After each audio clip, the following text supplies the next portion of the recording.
Hello, everybody. Hello. Thanks for having me and welcoming me. As you introduced me, I'm Pastor Song, one of the assistant pastor at Namseoul Church, and I'm so privileged to deliver the message with you, share the message with you today. So I want to start with a story from when I was in Spain. The school I went to had a 3-year program. If you want to become a pastor in our denomination, you need to finish that seminary school program. In the second year, every student must take and pass a comprehensive Bible exam. If you don't pass that exam, you cannot graduate. And even though they give some extra chances, every student takes the exam very seriously and studies very hard. Also, students have 4 chances to pass, so it is rare for anyone to fail to graduate because of that exam. Most students, however, pass on the first try. So I assume you already know what I would say next. I didn't pass the test the first time. To give some excuses, I had not studied theology in college, and I had studied for the entrance exam to the seminary, which included the Bible exam similar to the one we took in the second year, entirely on my own. That meant I couldn't use the study guide and exam tips shared by other students. Even so, I had been doing pretty well in my studies up to that point, so when I failed, my friends were surprised. So I was more than a little embarrassed and ashamed. After that, I studied a lot for the retake. One of the hardest things for me to memorize was the order of the 10 plagues in Exodus. I used the memory tricks to learn the plagues in order. I also memorized a long list of names, including all 42 kings of Israel and Judah. So I still remember those study sessions quite well. To be honest, the story of the Exodus brings back something like a painful memory for me. But what do you think about when you hear the word Exodus? If you went to Sunday school, you might remember the 10 plagues. If you have seen the animated movie, The Prince of Egypt, produced in 1998, it's so old, right? But you might remember the friendship between Moses and Ramses and how sad it ended. If you have watched the classic movie, The 10 Commandments, so classic, right? You might picture the sea parting away as Moses laces his heavy prayer. Even though the Exodus is a well-known event, many people don't fully understand what it means. The Exodus is one of the most important stories in the Bible. Many of those stories in the Old Testament are like a sample or early versions of the salvation that would be completed in the New Testament. But the Exodus is more than just a sneak peek. This is a story that is told over and over again in the Old Testament. In other words, it is continuously repeated, remembered, and understood in new ways again and again in the Bible. We won't be able to cover all of that today, but I want us to explore the most basic meaning of the Exodus. I want us to know and understand the core message of the Exodus. If I had to describe the Exodus in one phrase, I would call it a dialectical event. I admit that it's not the most natural way to say it. I asked my wife, and she said she didn't know that word dialectical or dialectics. Yeah. So it's in Korean, 변증법적 사건. 어려운 말입니다. The word dialectical comes from the philosophical concept of dialectics. Some of you might have heard of Hegelian dialectics or Marxist dialectics. 헤겔의 변주법이나 마르크스의 변주법 같은 거. But you don't have to worry about how complicated it is since I use that word in a totally different way. What I mean is this. God's way and the world's way are completely and deeply opposed. You can mix them or meet somewhere in the middle. They cannot exist together. That is what I mean this is what I mean when I call the Exodus a dialectical event. I know it's not the simplest idea, but I couldn't think of a better way to say it. Let's go back to the story. The Exodus was about more than just moving the people of Israel from slavery in Egypt to a new home in Canaan. It was about asking them to leave one world entirely and enter a completely different one, a world that could not exist together with the one they were leaving behind. The very word Exodus is important here. It's a Greek word, by the way. The Greek word Exodus is made of two words. Ex means out of or from, and hodos, which means way or path. It means to leave where you are and set out on a journey. Yes, the destination was the land God had promised, but the deeper point is on the departure itself, leaving behind the place that had become home.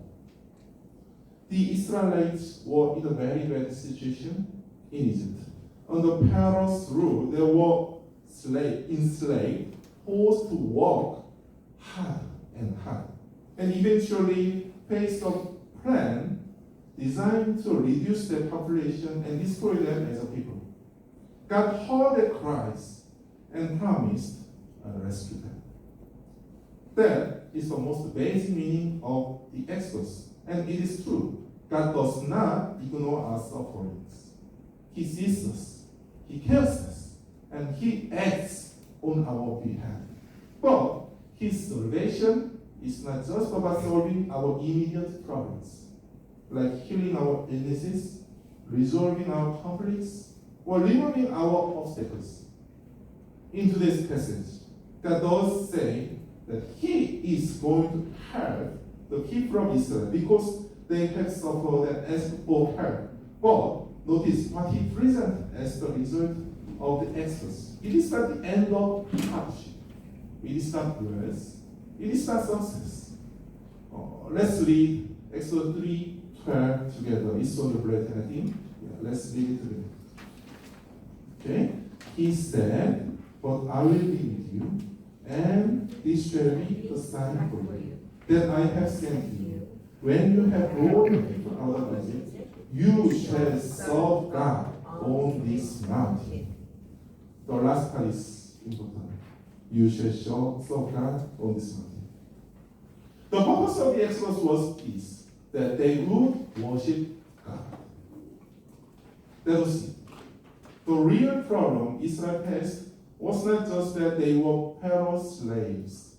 It was that they were surrounded by false gods, had come to depend on them, and did not even realize. I talked about the 10 plagues at the beginning of this sermon. As I was preparing for this sermon, I found myself wondering, why so many plagues? And why these particular ones? For example, frogs were everywhere, in every corner of the house, in the beds, and even in the food bowls. My son would probably have loved it if it was gecko or lizard, but why was this necessary? The ancient Egyptian people believed in so many gods. They had a different god for almost every part of their lives. There was Hapi, the god of the Nile. The Osiris and Isis were symbols of life and abundance. Ra was a sun god. Hathor was over the cattle, and Anubis was the god of life and death. And when you add Heket, the goddess of a frog head, along with Geb, the god of the earth and insect, and Kepri, the scarab god connected to flies, so a pattern begins to appear. The 10 plagues were not natural disasters. They were careful, step-by-step destruction of Egyptian gods. This showed that Egypt's god was powerless in the very area it was supposed to conquer. The plagues showed that Egypt's gods were false and not real. This message was meant to change Pharaoh's mind, but it also had another purpose. It was also a message for Israel. The Israelites had been living in Egypt over 400 years. They still consider themselves part of God's people, but after 4 centuries of being surrounded by Egyptians and Egyptian culture and religion, they had naturally adopted many aspects of that worldview. I see something like this with my own son.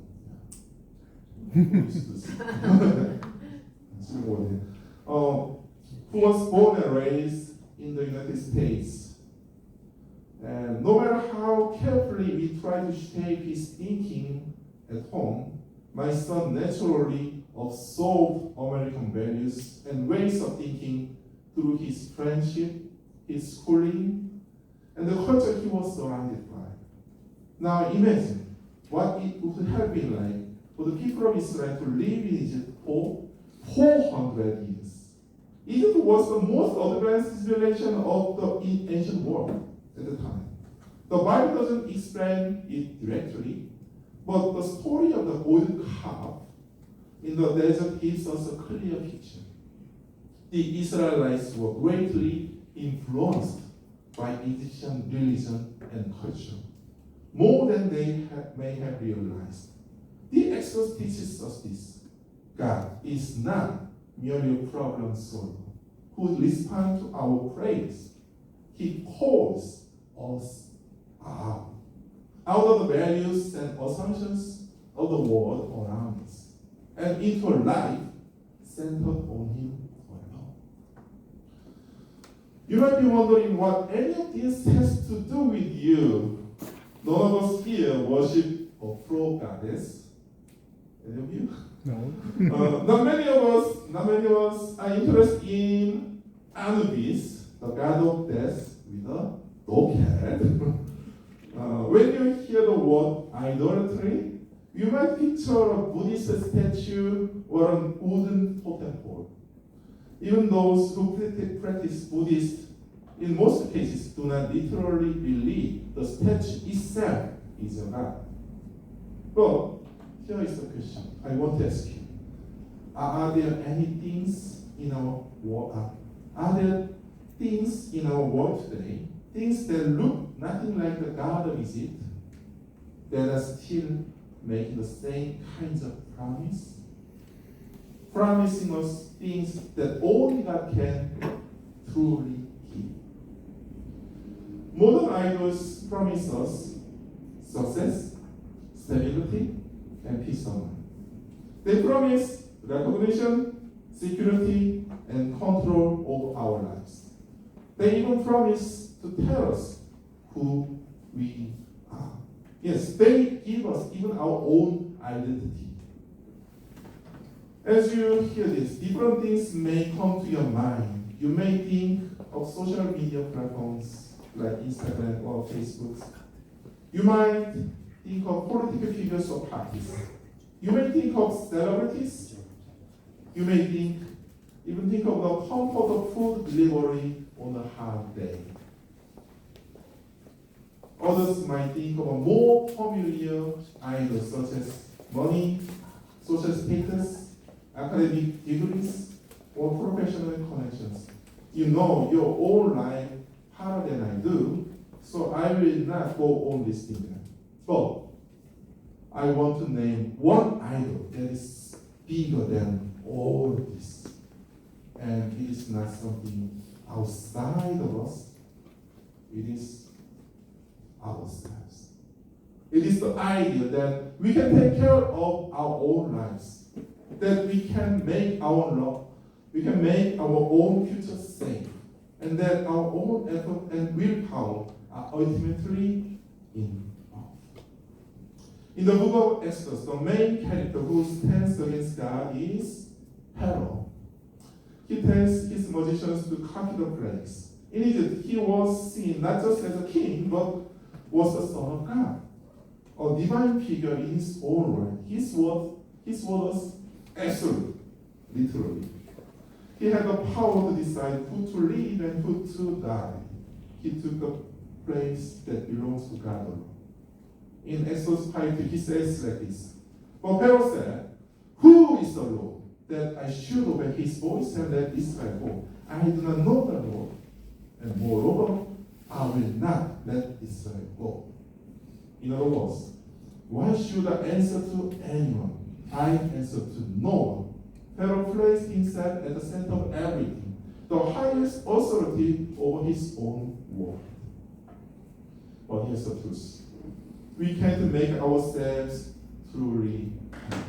We cannot protect ourselves, give our own lives lasting meaning, or set ourselves genuinely free. Many people in the world believe they can, and even we who follow God can have the same attitude. But whenever we do, we are not so different from Pharaoh, who said that we have no need to listen to him. I should the following very carefully, but I think it is worth considering. The driven person says, I just need to work hard, study more, push through. And on the other hand, the hopeless person says, what is the point? Even pace doesn't help. They seem so different from each other, but what they are saying may actually be coming from the same idea.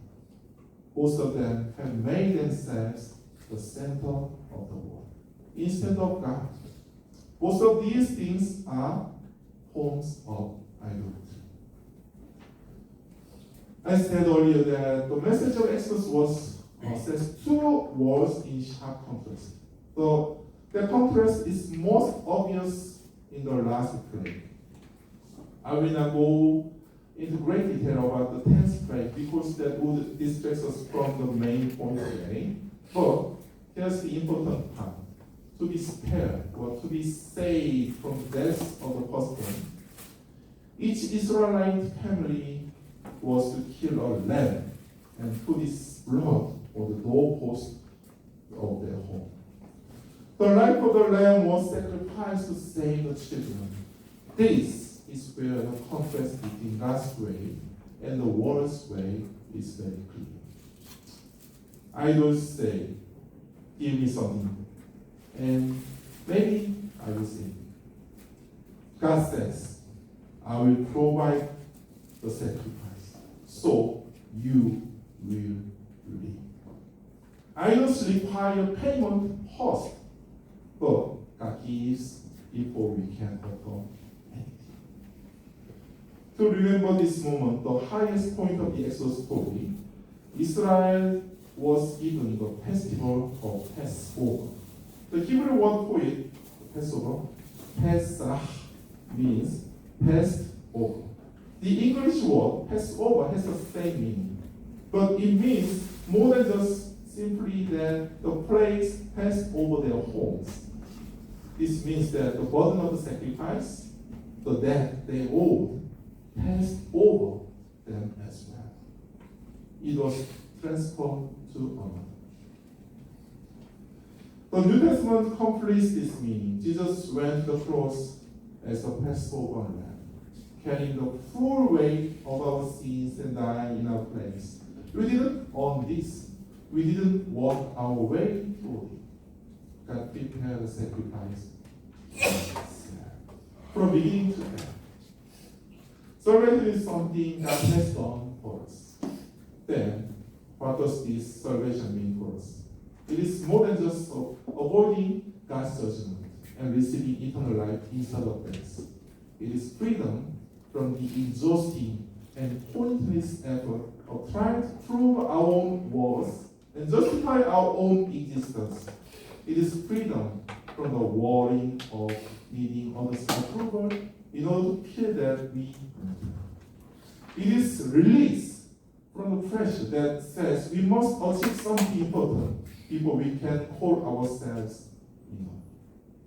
This is what the Exodus shows us. This is the salvation it shows. This kind of life can look strange from the outside. There will be moments when we feel the need to keep up with others, to prove ourselves, and to do what everyone else seems to be doing. But just as Exodus, is it once seemed like a comfortable, familiar place to Israel, making it seem like this was a smart and normal way to live. The things that feel most natural and comfortable to us can also become idols. Being freed from them is also part of what it means to be saved by God. Today we have explored one important aspect of what salvation is through the lens of Exodus. As with other Old Testament stories, this is not simply an ancient event from long time ago. It is an invitation and a challenge for each one of us here today. The Exodus was more than just a liberation from slavery. It was the act of God's call to his people, asking them to leave the world behind and follow him. It was a rescue from idolatry, from the false god we had grown so used to that we no longer recognize them as God at all, and a calling into the worship of the one true God. When we put success, recognition, security, or even our own self-reliance before God, it becomes an idol. Idols may seem like they are freeing us, but they actually hold us more tightly and eventually make us their slaves. The best way is different. Our salvation is not something we achieve. It is a gift He gives. It is not about working harder or being more dedicated. It has been received. God did it first, and now He offers it to us. Even now, God is speaking. He wants us to stop being controlled by the things that have held us captive. Through Jesus' death on the cross, God has already provided everything we need. I hope